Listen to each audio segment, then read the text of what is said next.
नमस्कार साथियों, आज का हमारा टॉपिक है popular front for liberation for Palestine. ये एक आतंकी संगठन है इजराइल का, और ये जो व्यक्ति है ये इसका सरगना है, इसका नाम है वादी हद्दाद। ठीक है, तो इसके ऊपर बहुत सारे हत्या के मामले चल रहे थे। इजराइल में किडनैपिंग इसने की थी अपने आतंकियों को छुड़ाने के लिए। जो इजराइल की फ्लाइट जो है हाईजैक करके युगांडा ले गई थी, इसकी प्लानिंग भी कहीं ना कहीं इसी के द्वारा की जाती है। बाद में इजराइल ऑपरेशन थंडरबोल्ट करके अपनी जो फ्लाइट है उसको छुड़ाता है।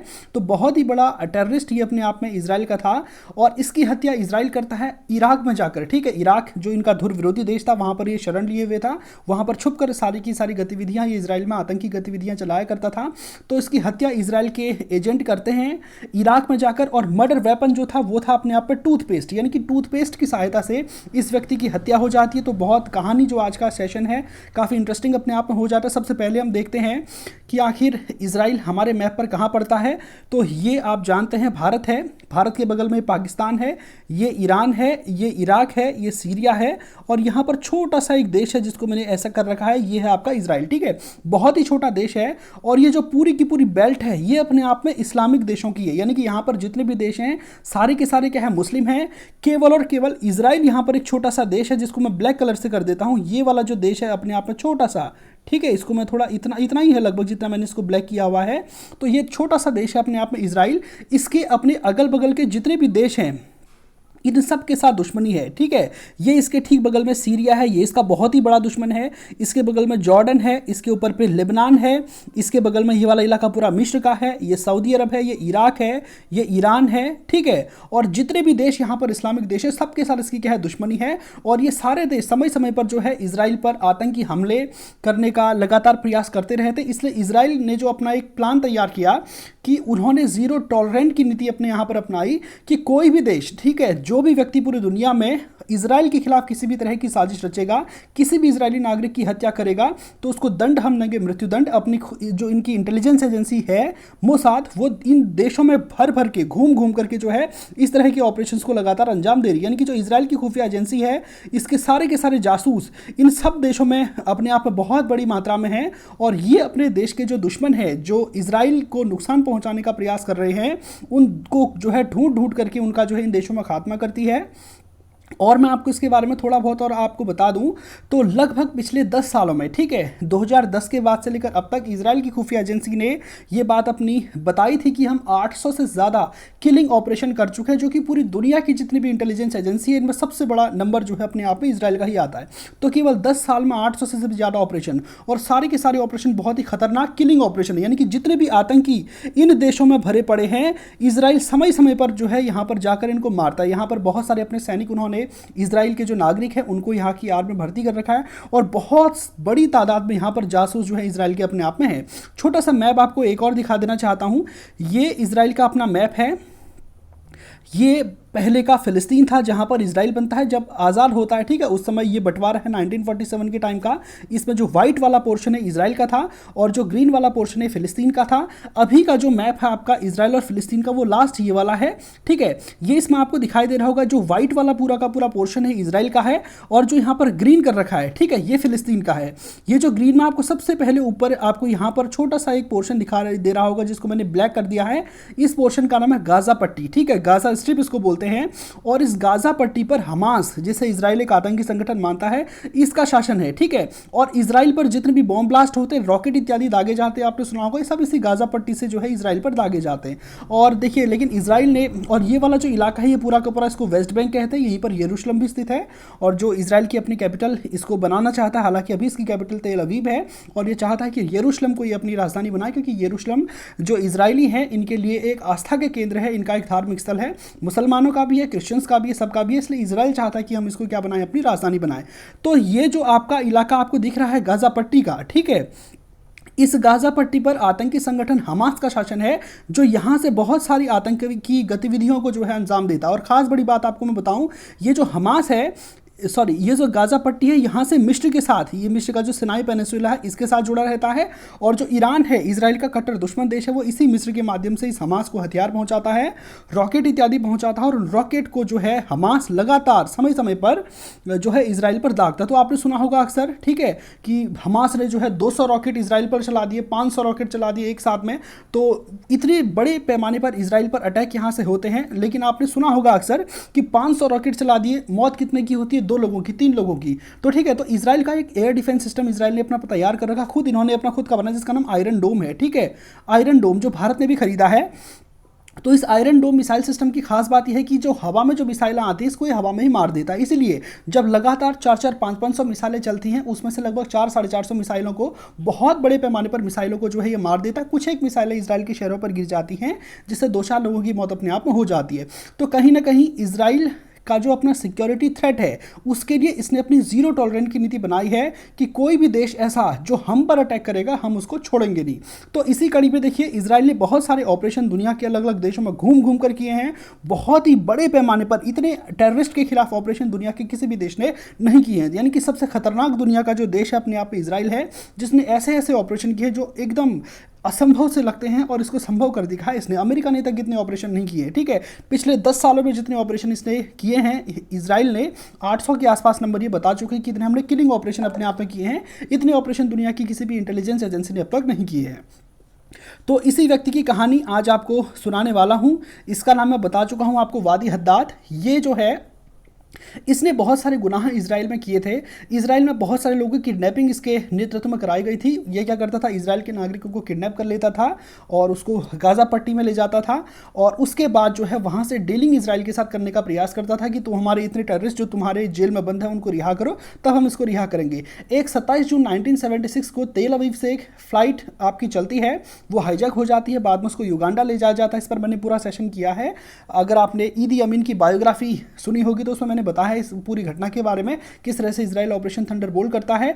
तो उस चीज में भी इस व्यक्ति की बहुत बड़ी भूमिका थी। और इसके अलावा इजराइल में जितने भी बॉम्ब ब्लास्ट होते हैं, इन सब के पीछे कहीं ना कहीं इस व्यक्ति की भूमिका, जैसे भारत के लिए नासूर अपने आप में बन गया है।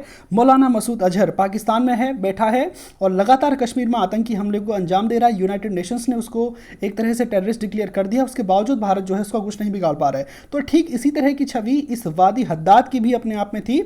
यानी कि बहुत बड़ा आतंकी था। एक पूरा संगठन है, popular front for liberation of Palestine, इसका ये सरगना हुआ करता था। और देखिए, ये व्यक्ति जो है ये जानता था इजराइल की खुफिया एजेंसी मोसाद किस तरह से काम करती है, किस तरह से अपने जो है वो मर्डर करती है। तो इसको सब पता था लगभग इजराइल की इंटेलिजेंस एजेंसी मोसाद के बारे में। इसलिए ये जो है फिलिस्तीन में नहीं रहता था, इसलिए अपना ठिकाना बना के रखा था इराक। ठीक है, जो कि इजराइल के ठीक बगल में नहीं है, इजराइल से थोड़ा सा दूरी पर है, और इराक की राजधानी बगदाद में रहता था। पूरी सिक्योरिटी थी इसके पास। ठीक है, और सिक्योरिटी में भी ये इराकी लोगों पर भरोसा नहीं करता था। फिलिस्तीन के के जो लोग थे वो इसकी सिक्योरिटी में रहते थे, और पूरा बहुत ही लंबा तामझाम जो है इसका था।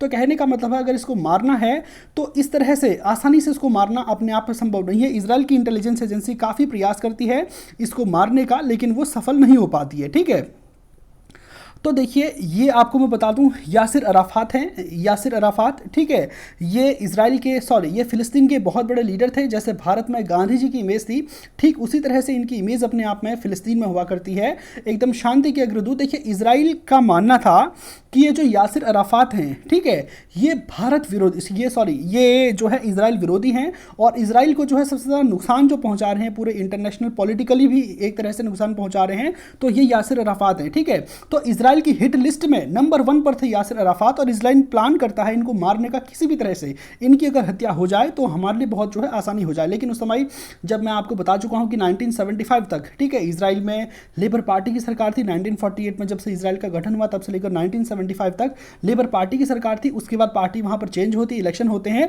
तो कहीं ना कहीं वो स्थितियां ऐसी थी। यासिर अराफात ने अपनी इतनी बढ़िया छवि दुनिया में बनाई थी, जैसे गांधी जी की छवि है भारत में, ठीक इसी तरह की छवि उनकी वहां पर हुआ करती थी।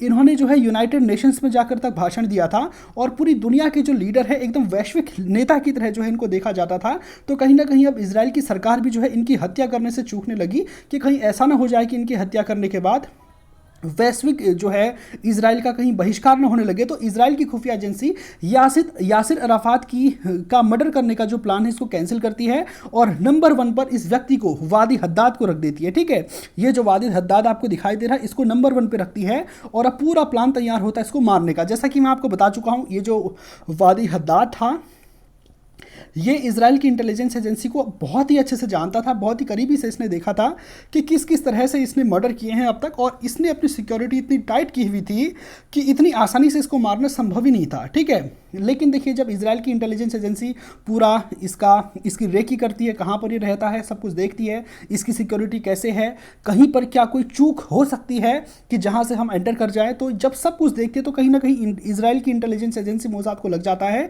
कि इसको मारना लगभग असंभव है। अगर इसको मारना है तो कहीं ना कहीं किसी न किसी तरीके से इसको एक जहर दिया जाए, ठीक है, एक स्लो पॉइजन दिया जाए इसको, उसकी तरह से ही जो है इसको मारना अपने आप में संभव था। नहीं तो गोली बंदूक इस तरह से मारोगे तो इस तरह से इसको मारना लगभग संभव ही नहीं था, क्योंकि इसने अपनी सिक्योरिटी को जिस तरह से बनाई हुई थी। दूसरा देखिए एक और बात है कि इजराइल चाहता था कि हम सिर्फ इसकी हत्या करें, इसकी हत्या बिल्कुल एकदम नेचुरल लगे, हमने इसको मारा है ऐसा दुनिया में मैसेज ना जाए, क्योंकि अगर इस तरह की घटनाएं जब कभी होती हैं तो अशांति क्षेत्र में लगातार बहुत बड़े पैमाने पर हो जाती है। हो सकता है कि जो इसका आतंकी संगठन है बदले में इजराइल पर कोई बड़ी कार्रवाई ना कर दे, तो इस बात का भी अपने आप में इजराइल को डर था। कहने का मतलब यह है कि इजराइल चाहता था कि बहुत ही शांति से एकदम इसको इस तरह से मारा जाए ताकि पूरी दुनिया में किसी को पता ही ना चले, इसकी जो डेथ है वो एक तरह से नेचुरल लगे। ठीक है, तो इजराइल की इंटेलिजेंस एजेंसी इसके बारे में पता लगाती है, एक छोटी छोटी चीज़ के बारे में कि इसको क्या खाना अच्छा लगता है, कब ये घर से बाहर निकलता, सब कुछ each and every minute detail इसके बारे में निकाला जाता है। तो पता चलता है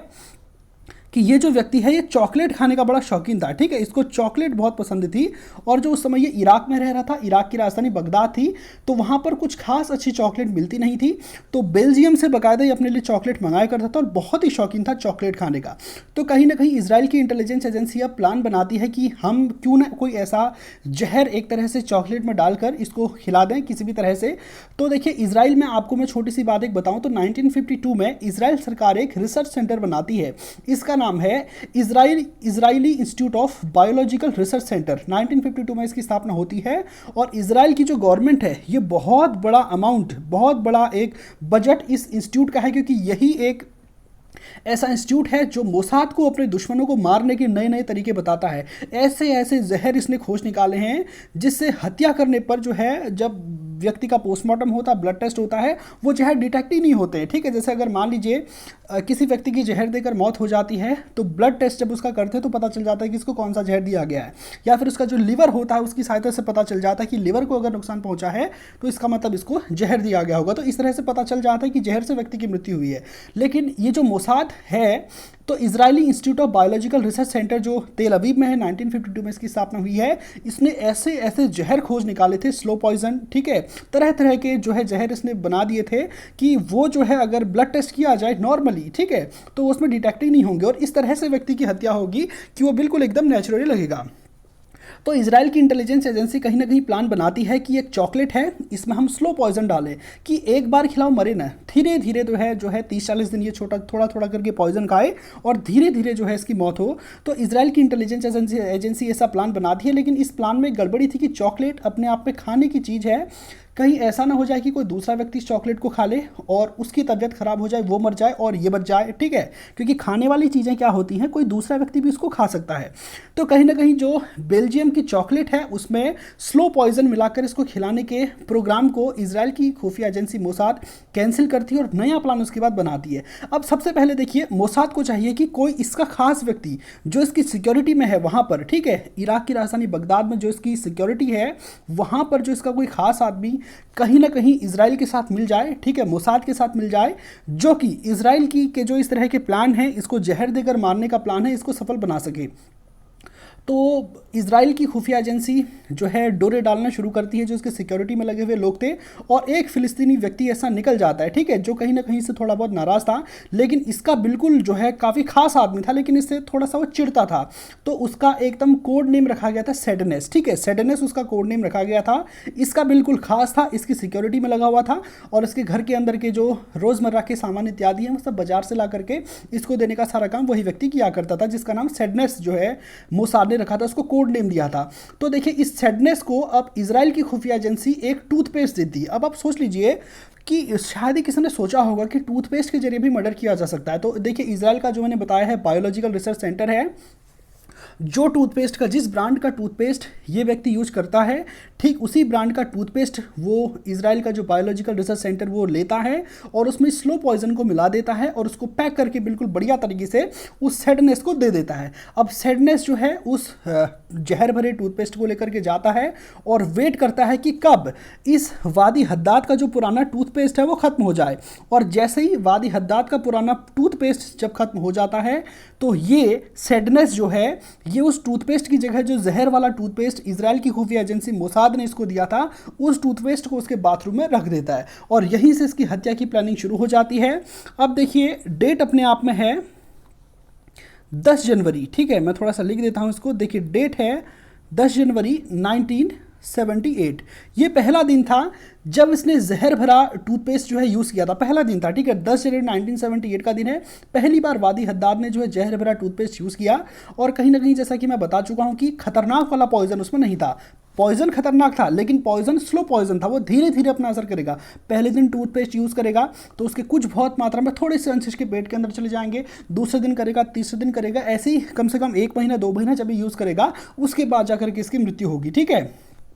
तो 10 जनवरी 1978 को जब इसने टूथपेस्ट यूज़ किया तो 2-4 दिन तक कोई फ़र्क नहीं पड़ा, 5-6 दिन तक भी कोई खास फ़र्क नहीं पड़ा, हल्की हल्की कमजोरी आने लगी और इसके बाद 5-6 दिन के बाद कहीं ना कहीं हल्का हल्का इसको अपने आप में सरदर्द रहने लगा और थोड़ा थोड़ा पेट में दर्द रहने लगा, लेकिन इतना ज़्यादा नहीं था कि ये हॉस्पिटल चला जाए, ठीक है। इसने प्रयास किया कि थोड़ी बहुत दवाई इत्यादि मंगा के घर में ही अपना उपचार कर लूँ। तो शुरुआत के जब 10 दिन तक थोड़ा बहुत जब इसने अपनी दवाई वाई खाई, लेकिन उसके बाद भी इसका बुखार, पेट दर्द और सर दर्द जब ठीक नहीं हुआ तो 20 जनवरी, ठीक है, 10 जनवरी को इसने पहली बार जहर भरा इंजेक्शन लिया था।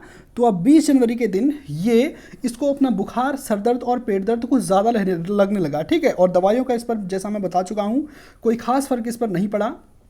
तो इराक के गवर्नमेंट हॉस्पिटल में गया, वहाँ पर जो है इसने अपना चेकअप कराया और सबसे बड़ी बात यह है कि ये वहाँ पर हॉस्पिटल में एडमिट होता है और हॉस्पिटल में जब ये एडमिट होता है तो वहाँ से अपना सामान भी लेकर के जाता है। तो वो जो टूथपेस्ट, जहरीला टूथपेस्ट था, ये वहाँ अपने हॉस्पिटल को भी लेके गया था और वहाँ पर भी इसी टूथपेस्ट को यूज़ कर रहा था। तो कहीं ना कहीं जब वहाँ पर इसका उपचार हो रहा है तो डॉक्टर इसको दवाइयाँ दे रहे हैं, इसका जो खाना पीना है वो सब कुछ चेक होकर जा रहा है पूरी तरह से। इसका ब्लड टेस्ट डॉक्टर करते हैं, जैसे कि मैं आपको बता चुका हूँ जो गवर्नमेंट हॉस्पिटल है उनमें कोई खास इस तरह से नहीं होता, हालांकि VIP ये बंदा था, ठीक है। तो इसका उपचार ठीक तरीके से करते हैं वहाँ के डॉक्टर लोग, लेकिन उसके बावजूद इसके ब्लड टेस्ट लेकर सारे के सारे टेस्ट वो लोग कर लेते हैं, लेकिन कहीं से भी उनको इस बात का अंदेशा नहीं था कि इसको जो है जहर दिया जा रहा होगा, वो भी टूथपेस्ट के माध्यम से। वो सब कुछ चेक करते हैं तुम इससे पहले कहाँ गए थे, क्योंकि देखिए शक था, बहुत ही बड़ा टेररिस्ट था और कुछ भी हो जाए इस बात की काफ़ी संभावना थी कि इजराइल इसको जहर देकर मार सकता है। तो इसका सब कुछ चेक होता है, इसके घर में इसने क्या खाया सब कुछ चेक होता है, लेकिन टूथपेस्ट की और किसी का ध्यान नहीं गया, ठीक है। और जब हॉस्पिटल में भी इसको खाना पीना सब ठीक ठाक दिया जा रहा था, दवाइयाँ ठीक ठाक दी जा रही थी, लेकिन इसके बावजूद जो है ये ठीक नहीं होता है, तो ये हॉस्पिटल से वापस अपने घर आ जाता है। कुछ दिन ऐसे ही आपके बीतते हैं, लेकिन इसका पेट दर्द, इसकी ब्लीडिंग, ये सब ठीक नहीं हो रही थी। कुछ ही दिनों के बाद जो है इसके बाल पूरी तरह से झड़ने लगते हैं, लगभग 25 पाउंड के आसपास का वेट अचानक से जो है कम होने लगता है, बहुत ही ब्लीडिंग होती है। तो फिर इसको दोबारा से हॉस्पिटलाइज किया जाता है, ठीक है। यहाँ पर फिर इसके सारे के सारे टेस्ट होते, कुछ भी नहीं हुआ। और खास तौर पर ये बात बताऊँ, जब ये हॉस्पिटलाइज था वहाँ पर भी इसके पास वो जहरीला टूथपेस्ट था और उस टूथपेस्ट का यूज़ ये वहाँ पर भी करता था और इसकी वजह से ये जो है बिल्कुल भी ठीक नहीं हुआ। अब ये यासिर अराफात के साथ जब उसको इस बात का पता चलता है कि हमारा फिलिस्तीन का एक टॉप लीडर है जिसे इजराइल आतंकी मानता है, ठीक है, वो हॉस्पिटल में भर्ती है और उसके पेट में दर्द हो रहा है और डॉक्टर कुछ बता नहीं पा रहे हैं, तो यासिर अराफात कहते हैं कि देखो साहब, इजराइल जो है इसने इराक में जासूसों का एक बहुत तगड़ा नेटवर्क खड़ा किया है और यहाँ पर तुम्हारी जान को खतरा हो सकता है, तो तुम एक काम करो, यहाँ से छोड़ करके तुम यूरोप चले जाओ। यूरोप में जर्मनी है, वहाँ पर बर्लिन में बहुत अच्छे अच्छे हॉस्पिटल हैं, हमारी अच्छी खासी पहचान है, तुम वहाँ पर चले जाओ। तो देखिए 10 जनवरी को इसने सबसे पहले उस टूथपेस्ट का यूज़ किया था। अब आ जाता लगभग 40 दिन बीत जाते हैं, इसकी हालत में सुधार नहीं हो रहा है। तो 19 मार्च 1978 का दिन था, 40 दिन हो चुके हैं जहर भरा टूथपेस्ट यूज़ करते हुए। अब इसको बगदाद से जर्मनी की राजधानी बर्लिन जो है ये पहुंच जाता है। और सबसे बड़ी बात यह है कि जहरीला टूथपेस्ट जिसको यूज़ करा था अभी इसी के पास है, ठीक है। सब कुछ चेक कर लिया लेकिन टूथपेस्ट को किसी ने चेक नहीं किया अभी तक। अब वहाँ पर एक बहुत ही नामी हॉस्पिटल में जो है इसको भर्ती किया जाता है। वहाँ पर इसको बिल्कुल खाना सब कुछ जो है बिल्कुल ठीक तरह से पूरा जांच परख कर दिया जाता है। इसका सारा blood test A to Z सब कुछ जो है टेस्ट होता है। वहाँ की जो इंटेलिजेंस एजेंसी है वो भी इससे पूछताछ करती है कि तुमने कुछ खाया तो नहीं, सब कुछ चेक करते, लेकिन टूथपेस्ट किसी ने चेक नहीं किया। तो वहाँ पर भी इसका ब्लड टेस्ट होता है। लेकिन यहाँ पर जब ये पहुँचता है बर्लिन तो वहाँ पर इसकी हालत और भी ख़राब हो जाती है, क्योंकि जहरीला टूथपेस्ट यूज़ करते हुए इसको 40 दिन हो चुके हैं अब, ठीक है। अब जो है इसके ब्रेन से भी ब्लीडिंग होने लगी, इसकी कभी नाक से ब्लीडिंग हो जाती थी, कभी कुछ, और भयंकर एकदम इसके पेट में दर्द होता था, बहुत ही जोरदार वाला, ठीक है। तो ऐसा करते करते 19 मार्च 1978 को बर्लिन ये पहुँचता है और ठीक 10 दिन के बाद 29 मार्च 1978 को वहीं पर जो है इसकी मृत्यु हो जाती है। तो 29 मार्च 1978 का दिन इजराइल के लिए काफ़ी महत्वपूर्ण था। अपने बहुत ही बड़े दुश्मन को इजराइल की खुफिया एजेंसी मोसाद ने बहुत ही सीक्रेटली मार डाला था। अब देखिए, जैसा मैं आपको बता चुका हूं, जब किसी व्यक्ति की मृत्यु होती है तो उसका पोस्टमार्टम किया जाता है। चूँकि ये जो व्यक्ति था फिलिस्तीन का बहुत बड़ा लीडर था, फिलिस्तीन का टेररिस्ट इसको कहते थे इजराइल वाले। हालांकि दुनिया के और देश जो इस्लामिक देश है वो इसको क्रांतिकारी मानते थे, ठीक है। जैसे यासिर अराफात की बहुत अच्छी छवि थी, जैसे हम लोग भगत सिंह कहते हैं, इनका जितना हम रिस्पेक्ट करते हैं उतना ही रिस्पेक्ट अभी भी जो इस्लामिक देश है वो लोग इसका करते हैं। तो अपने आप में कोई छोटा नाम नहीं था। इजराइल भले इसको आतंकवादी कहे, लेकिन अन्य जो इस्लामिक देश हैं उनके लिए बहुत बड़ा एक खतरनाक व्यक्ति ये हुआ करता था, ठीक है। तो इसका पोस्टमार्टम होता है और पोस्टमार्टम में डॉक्टर बोलते हैं कि साहब ये नेचुरल डेथ तो बिल्कुल भी नहीं है, इसको कुछ ना कुछ दिया है, लेकिन क्या दिया है, कैसे दिया है, इसका कोई पता नहीं चलता है। तो हो ना हो इजराइल को जो है इस मामले में दोषी तो करार दिया जाता है कि हाँ पक्का इन्हीं लोगों ने कुछ ना कुछ किया होगा, लेकिन कोई साक्ष्य अपने आप में यहाँ पर नहीं आते हैं। और इस तरह से इजराइल ने अपने धुर विरोधी को मौत के घाट उतार दिया था। ठीक जब इसकी मौत होती है उस समय तो इजराइल कुछ नहीं करता है, क्योंकि जब इसकी मौत होती है तो उसके बाद जो वादी हद्दाद का गुट था वो पूरी तरह से बिखर जाता है। इजराइल में उसके बाद कहीं ना कहीं शांति आनी शुरू होती है। जो हाईजैकिंग की घटनाएं हो रही थी, इजराइल के नागरिकों का अपहरण करने की जो घटनाएं हो रही थी, बॉम्ब ब्लास्ट हो रहे थे, कहीं ना कहीं उनकी मात्रा में बहुत ही ज़्यादा मात्रा में उनमें कमी आती है और काफ़ी हद तक शांति जो है उन देशों में स्थापित होती है। और इसकी हत्या जब मैं बता चुका हूँ आपको 1978 में हुई थी। ठीक 5 साल बाद 1983 में, ठीक है, मोसाद अपने इस प्लान को सार्वजनिक करती है कि वादी हद्दाद की हत्या हमने की थी, उसको हमने एक टूथपेस्ट में स्लो पॉइजन डालकर दिया था और उससे इसकी मौत होती है। कहने का मतलब है कि जर्मनी के डॉक्टर जिस पॉइजन की बात कर रहे थे कि इसकी हत्या जरूर किसी न किसी जहर को देकर हुई थी जो डिटेक्ट नहीं हो पा रहा था। और जैसा कि मैं आपको बता चुका हूँ कि इजराइल का एक बायोलॉजिकल रिसर्च सेंटर है तेल अवीव में, उसने ऐसे ऐसे जहर बना के रखे हैं कि उन जहर को अगर आप किसी के शरीर में डालोगे पता ही नहीं चलेगा कौन सा जहर है, क्या हुआ पता ही नहीं चलेगा कुछ, ठीक है। तो उसके बाद जो है इजराइल की इंटेलिजेंस एजेंसी मोसाद अपने आप में इस ऑपरेशन को सार्वजनिक करती है कि किस तरह से हमने इस आतंकी की हत्या की थी। देखिए, ऑपरेशन को सार्वजनिक करने का भी एक अपने आप में उद्देश्य होता है, क्योंकि देखिए अगर आप ऑपरेशन गोपनीय रखेंगे तो आपके देश से डरेंगे कोई नहीं, ठीक है। ऑपरेशन को सार्वजनिक करने का उद्देश्य ये होता है कि कितनी एक लिमिट में अगर आप ऑपरेशन को सार्वजनिक करते हैं अपने जो सफल ऑपरेशन, तो कहीं ना कहीं आपके दुश्मनों में भी अपने आप में एक डर बैठता है। तो इसी उद्देश्य से इजराइल की खुफिया एजेंसी मोसाद अपने इस ऑपरेशन को सार्वजनिक करती है और पूरी दुनिया को बताती है कि हमने इस व्यक्ति की हत्या की थी, ठीक है। अब देखिए, यासिर अराफात जो मैं बता चुका हूं, गांधी जी जैसी जिनकी छवि थी, फिलिस्तीन के लीडर थे, इनको भी जहर देकर मारा गया था और आरोप लगता है कि इजराइल ने ही ये काम किया था। हालांकि इजराइल ने अभी तक इस बात को स्वीकार नहीं किया है। तो आने वाले सेशन में आपको यासिर अराफात के बारे में बताऊंगा, कौन से लीडर थे, बहुत ही बड़े गजब के व्यक्ति थे।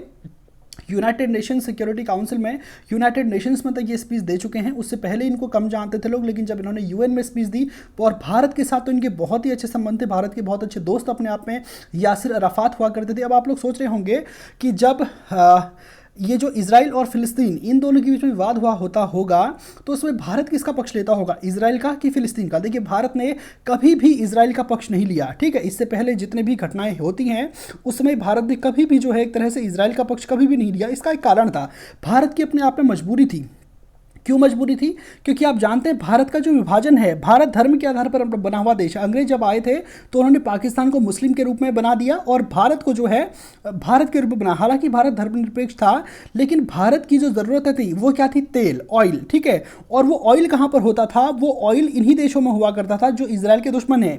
इराक ऑयल का हब था, ईरान था, यमन है, सऊदी अरब है, ये सारे देशों में ऑयल होता था। और अगर भारत को अपनी तेल आवश्यकताओं की पूर्ति करनी है तो भारत के इसराइल के जो दुश्मन देश हैं इनके साथ अच्छे संबंध होना अपने आप में बहुत जरूरी था। इसलिए तेल की ज़रूरतों को पूरा करने के लिए भारत कतई किसी भी कीमत पर जो है इसराइल को सपोर्ट नहीं कर सकता था। यहाँ तक कि जवाहरलाल नेहरू बताते हैं कि जब 1948 में इसराइल बनता है, यूनाइटेड नेशंस में वोटिंग होती है, तो इसराइल की तरफ से उनको बहुत सारे पैसों का लालच दिया गया, धमकियाँ भी आई कि अगर वोट नहीं करोगे तो हम तुम्हारा ये कर देंगे, पैसों का भी लालच दिया गया। बताया जाता है इस तरह की घटनाएं, खुद भारत के पहले प्रधानमंत्री पंडित जवाहरलाल नेहरू इन बातों को सार्वजनिक करते हैं कि इस तरह की घटनाएं हमारे साथ हुई थी। तो कहने का मतलब है कि इसराइल को कहीं ना कहीं ये जो मिडिल ईस्ट के देश पसंद नहीं करते हैं, और चूंकि मिडिल ईस्ट के जो ये देश हैं ये हमारे देश को पेट्रोलियम देते हैं, तेल देते हैं, ठीक है, इसलिए भारत के इनके साथ अच्छे संबंध होना बहुत जरूरी है। दूसरी सबसे बड़ी बात अगर मैं आपको बताऊं तो देखिए, भारतीयों को रोजगार देने में ये देश बहुत आगे है, क्योंकि यहाँ पर आबादी अपने आप में कम है, टेक्नोलॉजी कुछ खास पढ़े हुए यहाँ के लोग हैं नहीं। हमारे देश के बहुत सारे युवा यहाँ से पढ़ते लिखते हैं और इन देशों में जो है नौकरी करने के लिए जाते हैं। दुबई है, सऊदी अरब है, इराक है, ईरान है, यहाँ पर बहुत बड़ी तादाद में भारत के प्रवासी। खुद कतर एक छोटा सा देश है, यहाँ पर 80 लाख भारतीय हैं। आप सोचिए इतनी बड़ी मात्रा में लोगों को वहाँ पर रोजगार मिल रहा है। और अगर भारत इनके विरोधी कोई निर्णय लेता है तो कहीं ना कहीं ये भारतीय जो यहाँ पर रह रहे, कहीं इन पर अटैक ना हो जाए, ये लोग प्रॉब्लम में ना आ जाए। इसलिए भारत ने कभी भी इसराइल का प्रत्यक्ष रूप से साथ नहीं दिया। और जब कभी भी यूनाइटेड नेशंस में इसराइल और फिलिस्तीन के पक्ष में वोटिंग होती है तो या तो भारत वोटिंग से बाहर हो जाता था, वोट ही नहीं करता था, या फिर फिलिस्तीन के पक्ष में वोट डालता था। तो यही सब कारण होते हैं। आने वाले सेशंस में आप बहुत अच्छी अच्छी इसराइल और फिलिस्तीन के बारे में, आपको इनके ऑपरेशंस के बारे में आपको कहानियाँ सुनाऊंगा, और इसराइल का गठन किस तरह से होता है, किस तरह से जो है अंग्रेज जिस तरह से भारत पाकिस्तान को बांट कर गए थे। देखो दुनिया में जहाँ पर भी आज के डेट में हिंसा हो रही है, इस सब का कारण अंग्रेज और अमेरिका है। ये दो ही देश है, ठीक है। अंग्रेज जिस तरह से भारत पाकिस्तान को तोड़कर गए थे, ठीक इसी तरह से अंग्रेजों ने इस इसराइल और फिलिस्तीन का भी क्या किया था? विभाजन किया था। आप सोचिए 1948 से पहले एक ही देश ही अपने आप में फिलिस्तीन हुआ करता था, पूरा का पूरा।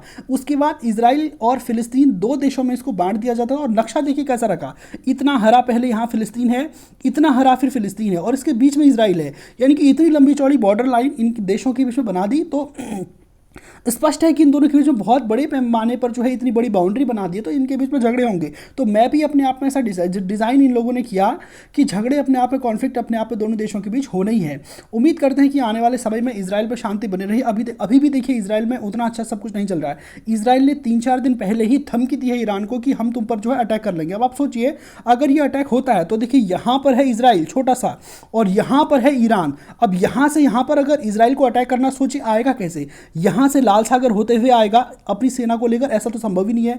क्यों? क्योंकि यहाँ पर तो मिस्र का कब्जा, छोटी सी नहर है जहाँ से व्यापार होता है, और ये सारे के सारे देश इसके दुश्मन है, यहाँ से आ नहीं सकता। ऑब्वियस सी बात है कि इसका भी यूज़ होगा, यहाँ पर एयरफोर्स का यूज़ होगा। बड़े पैमाने पर अगर मिसाइलें चलेंगी तो ये पूरे के पूरे इलाके अपने आप में तबाह हो जाएंगे। तो बहुत ही एक तरह से बारूद के ढेर पर जो मिडिल ईस्ट के सारे देश बैठे हुए हैं, बस एक चिंगारी लगने की देर है इन देशों के बीच में, और पूरे के पूरे युद्ध के आसार आपको यहाँ पर देखने को मिल रहे हैं। लेकिन उम्मीद करते हैं आने वाले समय में इन देशों में शांति व्यवस्था स्थापित हो। तो आज के सेशन को यहीं पे समाप्त